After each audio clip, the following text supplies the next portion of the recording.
What's up, everyone?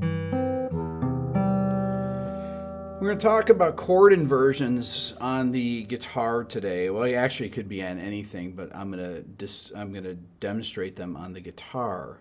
Good to see everyone. I'm back from my Peter Frampton interview, which was really incredibly fun. Good to see everybody. I want to jump right in it because this is kind of going to be a video about how to practice chord inversions. I'm going to talk about drop voicings. Some of you may know what those are. Some of you may not. I have a video a long time ago I did on drop voicings, but I didn't really demonstrate necessarily on the guitar. I played a few of them on the piano.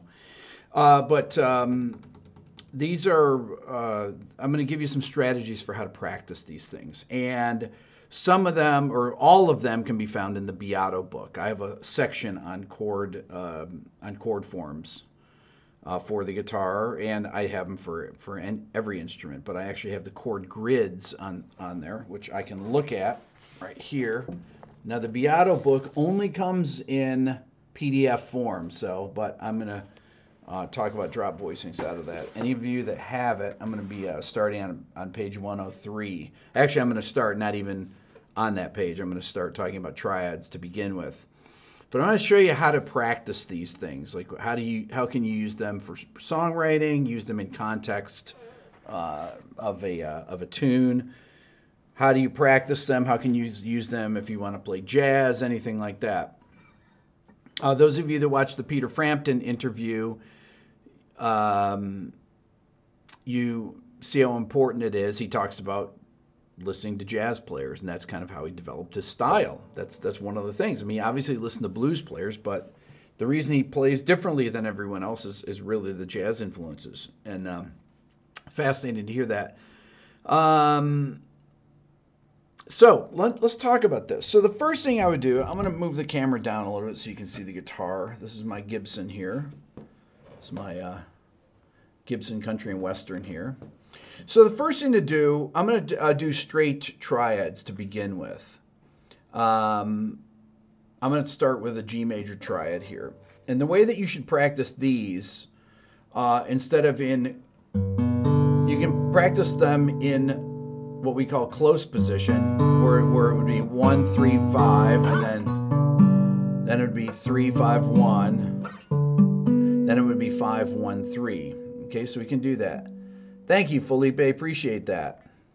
Okay, but what I want to do is I want to practice them in spread voicings. Okay, so we're going to go 1, 5, 3, because a spread voicing is a drop voicing, and I want to explain that. A lot of people don't understand that spread triads are actually drop voicings. Okay, if you take this chord here, a G major chord here, most of you may probably know what this is. Okay, so I've got, if you think of a G major chord here, and I just take these notes from it, all right? A drop voicing can be made by taking the, typically you drop one of the notes down. This is going to be, I'm going to drop the middle note here. I'm going to drop the second note from the top, so drop 2, and I'll create my root position G spread triad. Okay, so I took this, I took the middle note, the second note from the top, that's why it's called drop 2, and I'm going to move that down to this string, down the octave. Okay, that's how drop voicings work. They're pretty simple, okay? Okay, now, to get to the next inversion, this is a first inversion G major chord, and it's a drop voicing also, but it's a spread triad. Okay, so these are all, that's root position, first inversion, second inversion. So the first inversion means that the lowest note of it is the third of the chord. So in a G major chord, the third is the note B, and then in this one, the lowest note is the fifth. Okay, so here we got root position, first inversion, second inversion, root position again.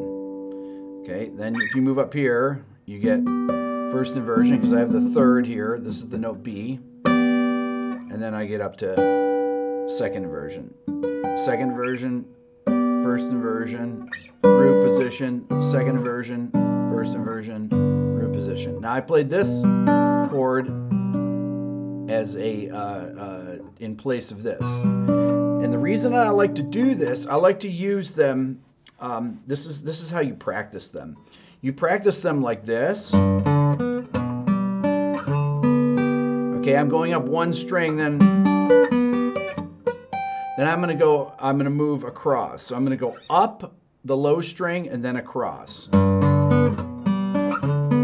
Now all these chord forms are in the Beato book. Oh, by the way, the Beato book discount code today is RB13.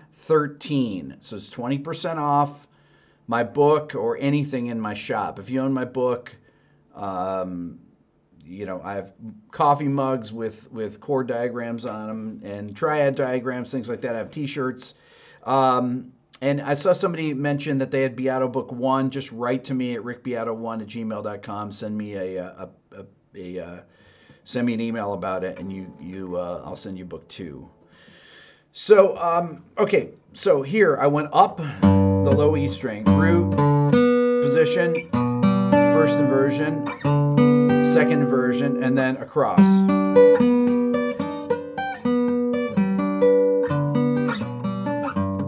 Now, instead of going back the same way, what I want to do is this. It's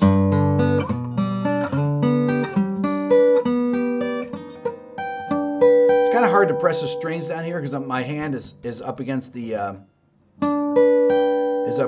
body here. So then I'm going to come down this way. Okay, so I'm coming down on the high strings now. Okay, and then I'm going to continue on this way after I did the...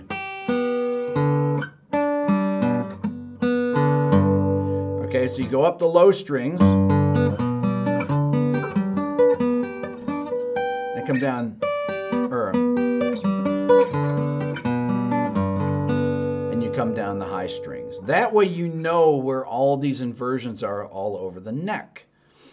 The next thing to do for you to do is to do your minor triads. Okay, so I'm going to take my G minor chord here in a second inversion. So it's got the fifth, root, flat third. Okay, it's a G minor. I take the middle note, right, which is the G, the root, and I bring it down the octave. I'll finger it so you can see. So I've got root, fifth. My finger's kind of hiding there. I'm playing this note here. I'm playing these three notes. So root, fifth, flat third. Okay? This is the first inversion chord. Okay? Then there's... I'm on the inner strings. Right? So this would be second inversion. So we got root. You can bar it if you want. First inversion, second inversion. Okay? Then you can go up here to your root position again, and so on and so forth. You can go to your first inversion there, and then you would come back down the same way. You do the same process. Now all these are in the book. All these chord shapes are in the book.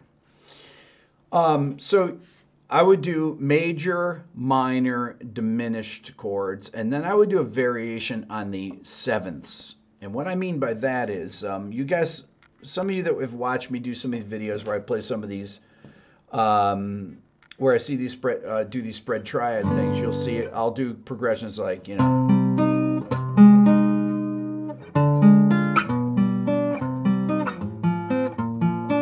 Okay, so I'm doing a really simple progression, but I did a first I did C minor spread triad, then I did root. This is a first inversion, A flat chord, right? So I did C minor, A flat major. And here's a root position D diminished chord, first inversion G major, so it'd be 2, 5, 1, then first inversion F major chord. Now you can go back over this, rewatch this, and slow it down. Okay? That's the way to do it. What's up, Mike? I see you there. Good to see you. China Guitar Skeptic. You guys should subscribe to my man's channel there. if you haven't already. Okay, so these are inverted. I'm using inversions of these drop chords, or spread triads, and I'm putting them in progressions. So that would be, if you're in the, I'm going to go C minor to A flat major, but in first inversion, D diminished, root position, G major, first inversion, C minor, root position, F major, first inversion, to B flat major, first inversion. So B.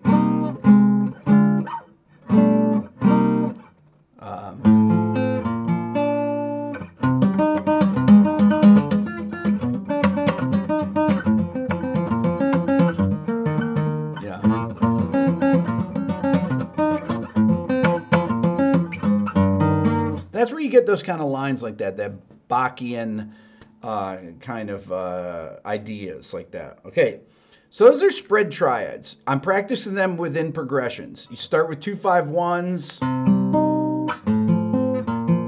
okay, using inversions. I could do my 2 chord like this. Here's my 2 chord here. If I do my first inversion C minor chord, then I'm going to go to a root position F major chord. Okay, so that would be your 2 chord. What you want to do is you want to try and go to the closest inversion to the chord that you're, to the next chord. So I went from a first inversion C minor, root position F major. Then I'm going to keep that F common tone, and I'm going to go to my B flat major. So that would be a 2-5-1. I did. You could do it like that as well. It's kind of a big stretch for a lot of people. 2, 5, 1. 2, 5, 1. Okay. 2, 5, 1. Okay. Now, let's talk about extended chords, 7th chords, okay, and drop voicings, okay? So there are really 4 types of drop voicings. You have your drop 2 voicings, you have your drop 3, you have drop 2 and 4, and drop 3 and 4. The most common ones are drop 2 and drop 3. So I'll show you I'll show you what they look like on the guitar. A lot of you are going to already know these. You probably didn't know they were drop 2 or drop 3, okay? All right, so if you looked on, for example, page 102 of the Beato book, you have it starts with your drop voicings. I pretty much have all of them in there. Okay, so this would be a drop 2 voicing, this shape right here. This would be a C major 7. I'm at the 3rd fret, you see, right there. That is a root position C major 7. Now, if I go to a first inversion, this is a little tricky. Okay, it goes like this. It's kind of an Alan Holdsworth chord. It's really, if you played it here, any of you that know that UK record, he uses that voicing a lot. But here it is on the inner strings. I don't have any problem grabbing it. Some of you may have a problem. Okay, so root position, first inversion, second inversion, right? With the 5th is the lowest note, 5th in the bass, and then the 7th in the bass.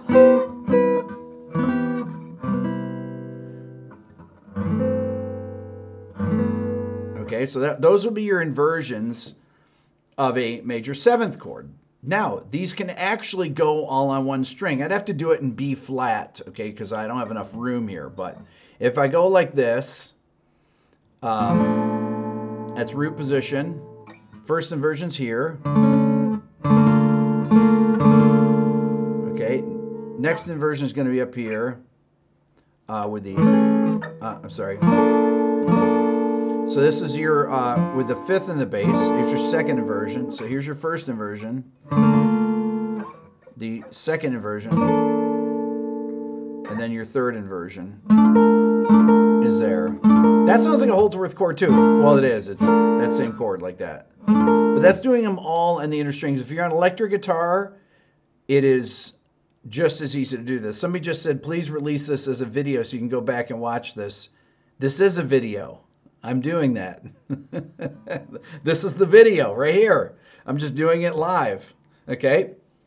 So the way that the Beato book works, or the way that I put the voicings together in here for you to learn, is I did them on groupings of 3 strings, or three strings for triads, 4 strings for 7th chords, okay? For example, this would be the drop 2 major 7th voicing here, okay? And it's not necessarily that common. It's not like I grab that voicing a lot, you know. So some of these voices, you have to kind of decide whether they're too dark for you to use in the position that they're in. As you move it up, by the time you get to the 5th fret, that's a perfectly usable. That sounds good there. I think it starts to get a little bit muddy right there. What's up, Levi? Everybody, Mr. Levi Clay. You should subscribe to Levi's channel too. I love Levi. Okay, so that would be your drop 2 voicing for the low E string. Now, the best way to practice these, though, is to move between sets of strings, okay? So if I have that C major 7, I'm going to go here, I'm going to go here, I'm going to go there, there, and then I'm going to go there, okay? So that's about as many as I can fit in here. Okay? Start to almost sound like Joe Pass there. If you take Wes Montgomery's playing, for example, he has about 25 chord forms, and that's all he uses for all his chord solos, everything. These are also great to be used in comping. So if I'm playing a bossa nova and I want to start with a minor 7 drop 2 chord, that would be this shape. If this is the major 7, there's your minor 7 drop 2 shape, right? So that's D minor 7.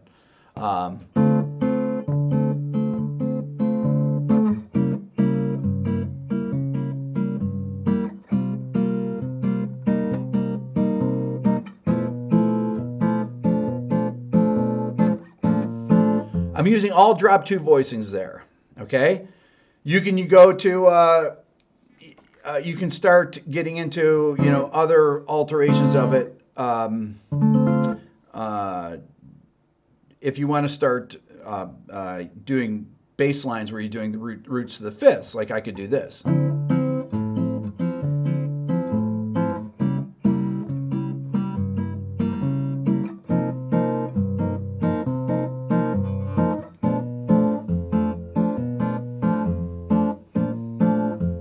So that would be a bossa nova feel using drop voicings there. I'm kind of cheating a little bit because I'm not using all drop 2. I was using mostly drop 2. So those are your drop 2 voicings. You take the minor voicings, you do the same thing. So I would take C minor. Okay. I'm going to turn the page here, even though I actually know these, but I'm going to turn the page to tell you what pages they're on. The minor 7th is actually on, it's a couple pages later. It's on 105, okay? So this is your root position. Then you get your first inversion. That can be a little tricky for some people. It's kind of like these Holdsworth voicings. Thank you very much, everybody. Steven, I really appreciate that. Some of these voicings, like I did a video on Alan Holdsworth, a tune off his Atavachron record called Looking Glass. And it starts with some voicings that are really hard to play. Starts with this voicing, and some of these will give you a problem. I just wanted to bring it up. Okay, and the reason that these are tricky are because there's a 2-fret spread. You're skipping a fret between the 2nd and 3rd finger. This is, you can get tendonitis from doing this, so you really have to be careful when you're doing it. So that's kind of my disclaimer. What just happened here? There we go. That's my disclaimer for that, is to, is to just be careful on that. These are hard. I mean, you know, I'm used to these. I'm used to these kind of voicing. But when I go to that first inversion minor seventh, if I'm playing it, it sounds very boring next to those Holdsworth chords, right? Beato book code 25% off, RB13. 13 is my lucky number. So that's your first inversion. So root position, first inversion, second inversion. Second inversion means that the fifth is the lowest note in the bass. Okay.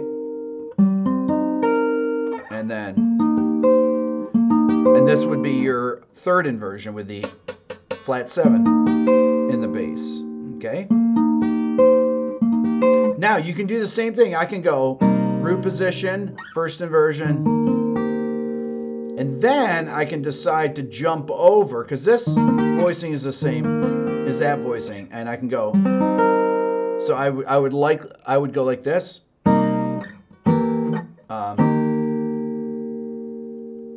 Root position, first inversion, second inversion, third inversion, okay?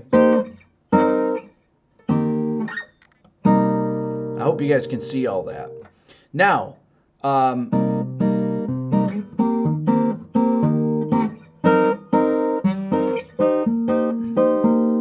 that's a great way to practice it too. Always practice things in rhythms like that, right? And then just practice it. Practice them like that, and so that you can be able to go. So you can go between the chords really quickly. That's obviously a key element of that. Go through your major seventh, your minor seventh, your dominant seventh, your minor 7 flat 5. Those are, I have way more than that in the book, but those are the ones that you really want to go through to know. Next, I want to talk about drop 3 voicings. Okay, so that was drop 2. I want to see where drop 3 is. Drop 3 voicings are on page, I think, 121 in the book. Yeah, 121. Okay, so if we take major 7th, I do major 6th voicings. I do minor 6th voicings. Thank you, Mike. Appreciate that. So this is so this is a drop 3 voicing. Many of you know this shape, okay, where you're skipping the A string. That's G, would be a G major 7th chord, right? That's a G. That's a drop 3 voicing. Remember, this is a drop 2 major 7. This is a drop 3 major 7. Okay, that would be C major 7 drop 3, C major 7 drop 2. Okay.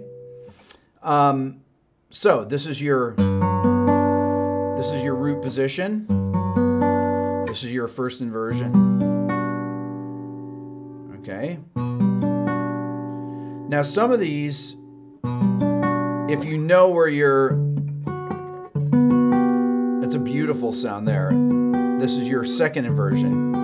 Okay, so root position, first inversion, second inversion.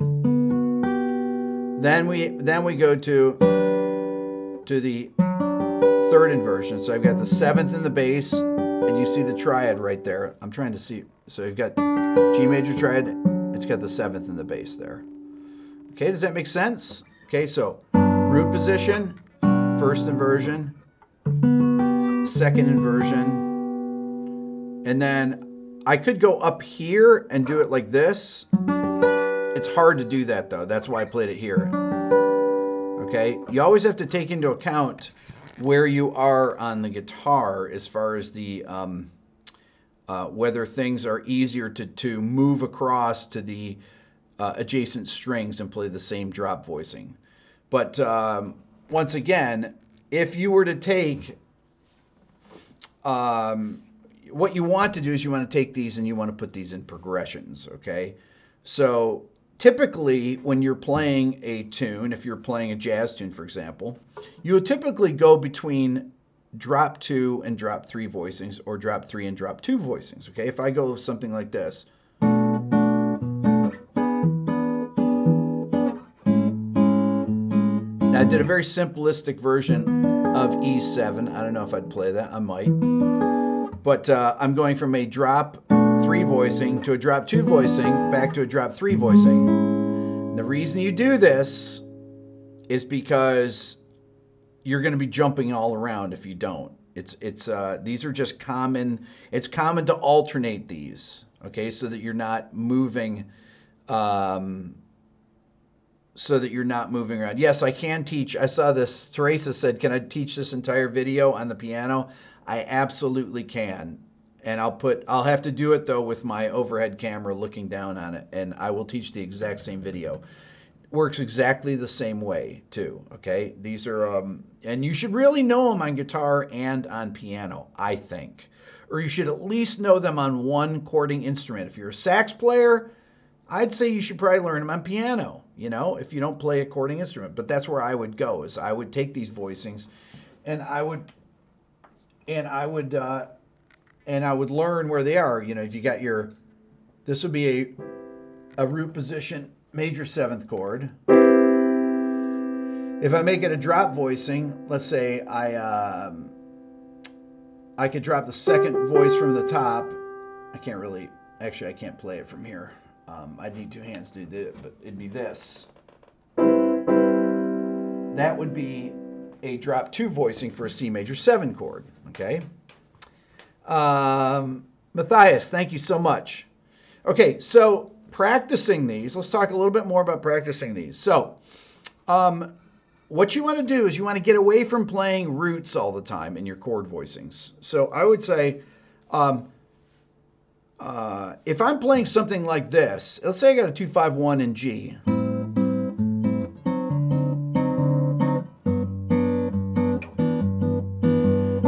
I'm going to go up an inversion. I might play.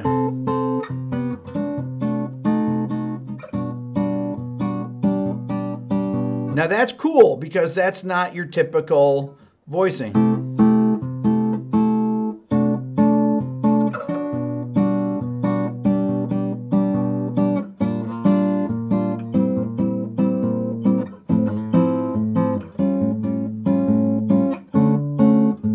That would be the bridge to Jobim's tune Wave, okay?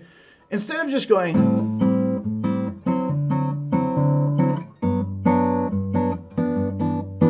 I think much cooler going...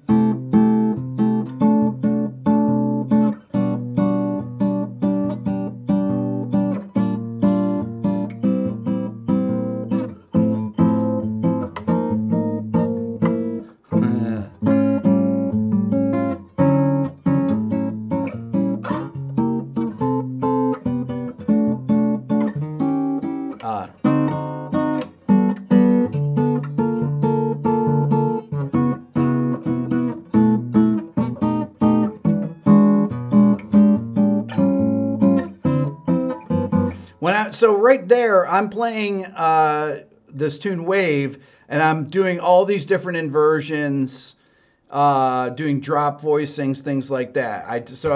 D major 7, and I did.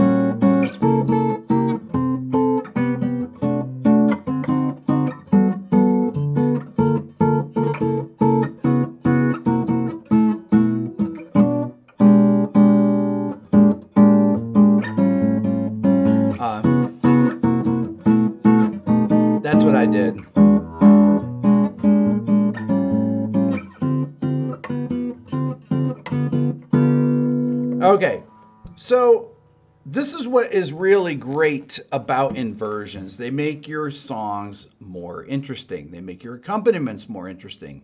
They make everything more interesting. That's why you want to do them. If you're writing pop songs, no matter what you're doing, it's going to make them better.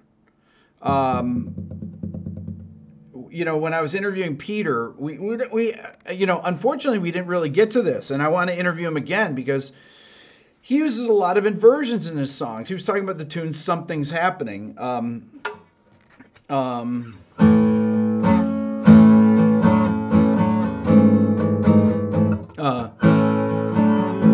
baby, don't ever let it bring you down.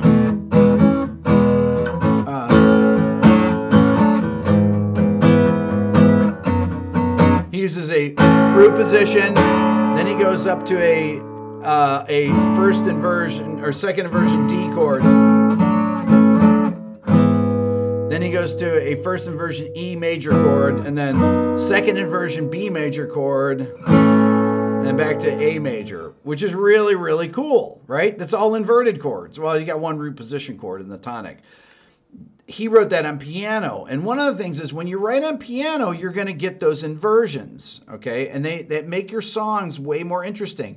I always use the tune Angie by the Stones as a great example. Whereas Keith Richards, people think, oh, Keith Richards. It's like Keith Richards knew inversions, right?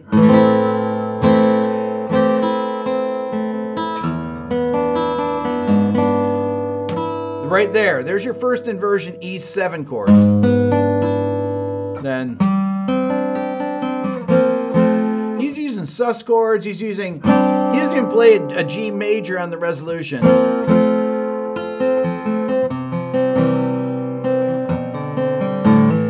I know people are saying that I see a comment about Frampton's solo on Peter's solo on Something's Happening. Yeah, I love it.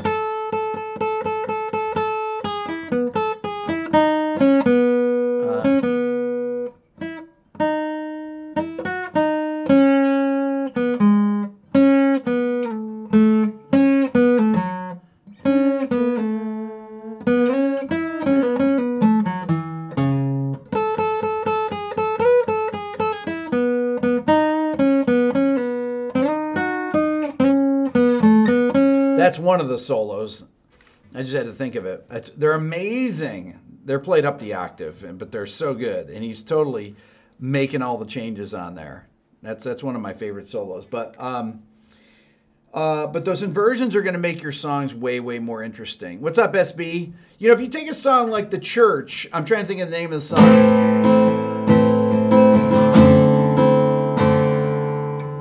Under the Milky Way.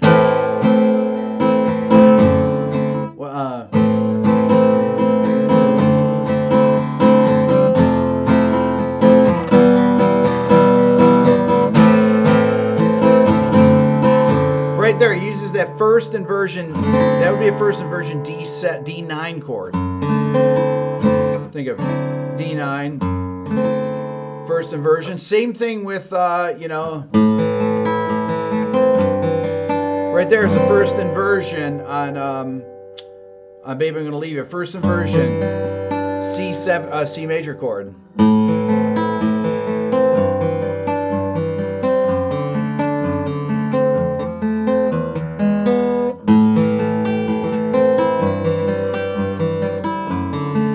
First inversion, D major chord, right?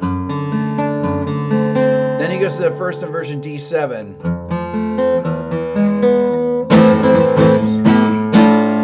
This is a first inversion, D minor chord.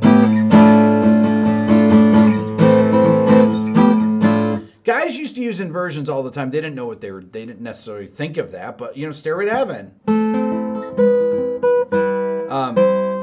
Right here. First inversion D major chord, because he wants to keep that line cliche going on there. Those are how you do it, is by not jumping around where you're just playing, where you're not just jumping around your instrument. Those inversions can keep you playing, can keep you in one relatively small area and make your voice leading really make sense.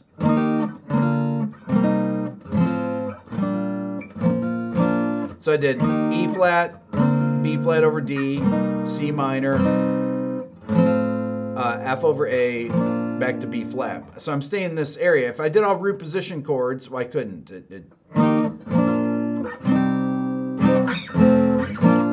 I mean, well, I could, but it's not as interesting as.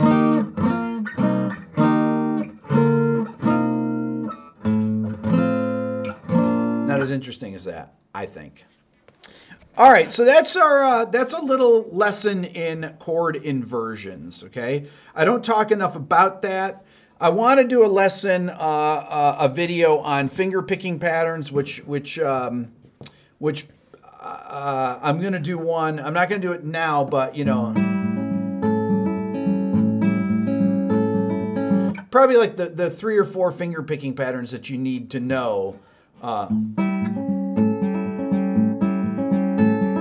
They're like alternating bass patterns, things like that. I think those are, I'm going to do a video like that next week or something, because that's one thing that I always forget to talk about that I think is really important. It's very important to be able to finger pick and play the guitar like that. I was reminded of that from Peter. He has a song, Wind of Change, which is amazing. He's got a couple really great acoustic songs. And back in the day, everybody, what's up, trolls? Thank you, sir, so much. Appreciate that. Back in the day, everybody knew picking patterns. That was just kind of the, you know, people used them in songs, and you became good at, well, there's 2 things. There's finger picking, and then there's flat picking. Obviously, flat picking is picking with the pick. You know, you think of bluegrass, but I'm thinking flat picking would be, you know,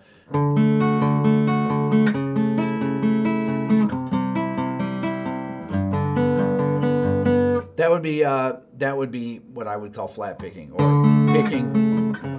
picking through chords.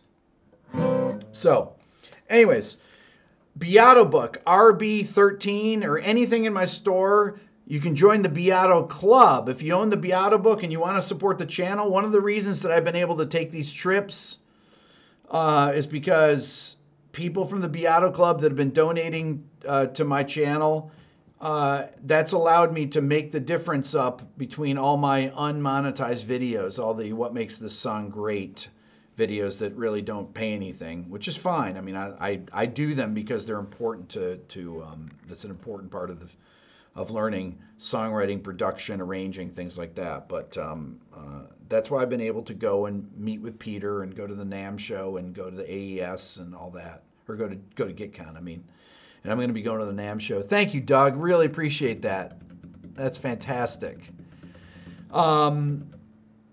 So I've got a new What Makes a Song Great coming out probably tomorrow. I'm doing Mastodon. Oh, it's good.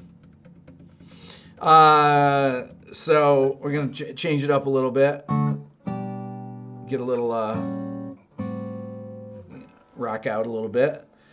Anyways, leave your comments here. Give it a like. Subscribe if you haven't subscribed.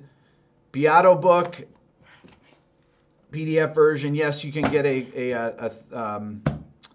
you can also get my my mugs that have all the formulas for the major scale, melodic minor scale, harmonic minor scale, harmonic major scale, double harmonic major scale, and all the triads. So when you're drinking your coffee in the morning before you go practice, you can learn what all those things are. Thank you for watching, and you guys are the best.